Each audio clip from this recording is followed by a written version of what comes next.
Hello বন্ধুরা, কেমন আছো তোমরা সবাই? আশা করছি তোমরা সবাই খুব ভালো আছো। আমিও কিন্তু খুব ভালো আছি। আমার নতুন একটা ভিডিওতে তোমাদের সবাইকে স্বাগত জানাই। আর আজকের ভিডিওটা কিন্তু কেউ মিস করবে না। আজকের ভিডিওটা কিন্তু খুব ভালো হতে চলেছে আর মজাদারও হতে চলেছে। আর আমি আজকে কোথায় এসেছি বলো তো বন্ধুরা?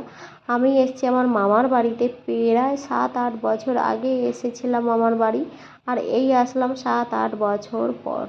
আর সারাদিনটা বেশ ভালোই কেটে গেল। আর এখন বিকেল হয়ে গেছে। এখন যাব কাজু বাদাম খেতে। তাই বোনকে বললাম চল কাজু বাদাম খেতে যাব।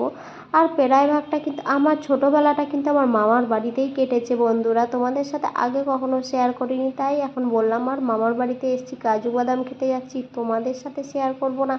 সেটা কি কখনো হতে পারে বলো তো বন্ধুরা? তাই ভাবলাম তোমাদের সাথে একটু শেয়ার করা যাক। এখানে বোন, আমি আর আমাদের পুচু সোনা মিলে চলে গেলাম বাগানের মধ্যে, মানে বন। এখানে শাল বাগান, বাঁকুড়া মানেই তোমরা জানো বাঁকুড়া শাল বাগান ভর্তি। আর এখানে আমরা চলে এসেছি বনের মধ্যে। কত কাজু বাদাম হয়ে আছে দেখো বন্ধুরা, দেখো কি সুন্দর কাজু বাদামটা লাগছে। আর এখানে কিন্তু এক একটা কাজু বাদাম কিন্তু অনেক ছোট ছোটও আছে, এক একটা পেকেও গেছে।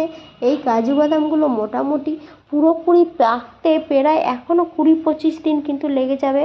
আর কাজু বাদামগুলো কিন্তু অনেক বড় বড় হয়। আর দেখো এক একটা হলুদ হয়েও পেকে গেছে, দেখো কি সুন্দর লাগছে দেখতে কিন্তু কাজু বাদামগুলো। আর আমরা কিন্তু প্রচুর কাজু বাদাম খেয়েছি। আর ভিডিওটা এই পর্যন্তই বন্ধুরা। ভিডিওটা কেমন লাগলো অবশ্যই কমেন্ট করে জানাবে। ভিডিওটা ভালো লাগলে অবশ্যই আমার চ্যানেলটা সাবস্ক্রাইব করে রেখো বন্ধুরা।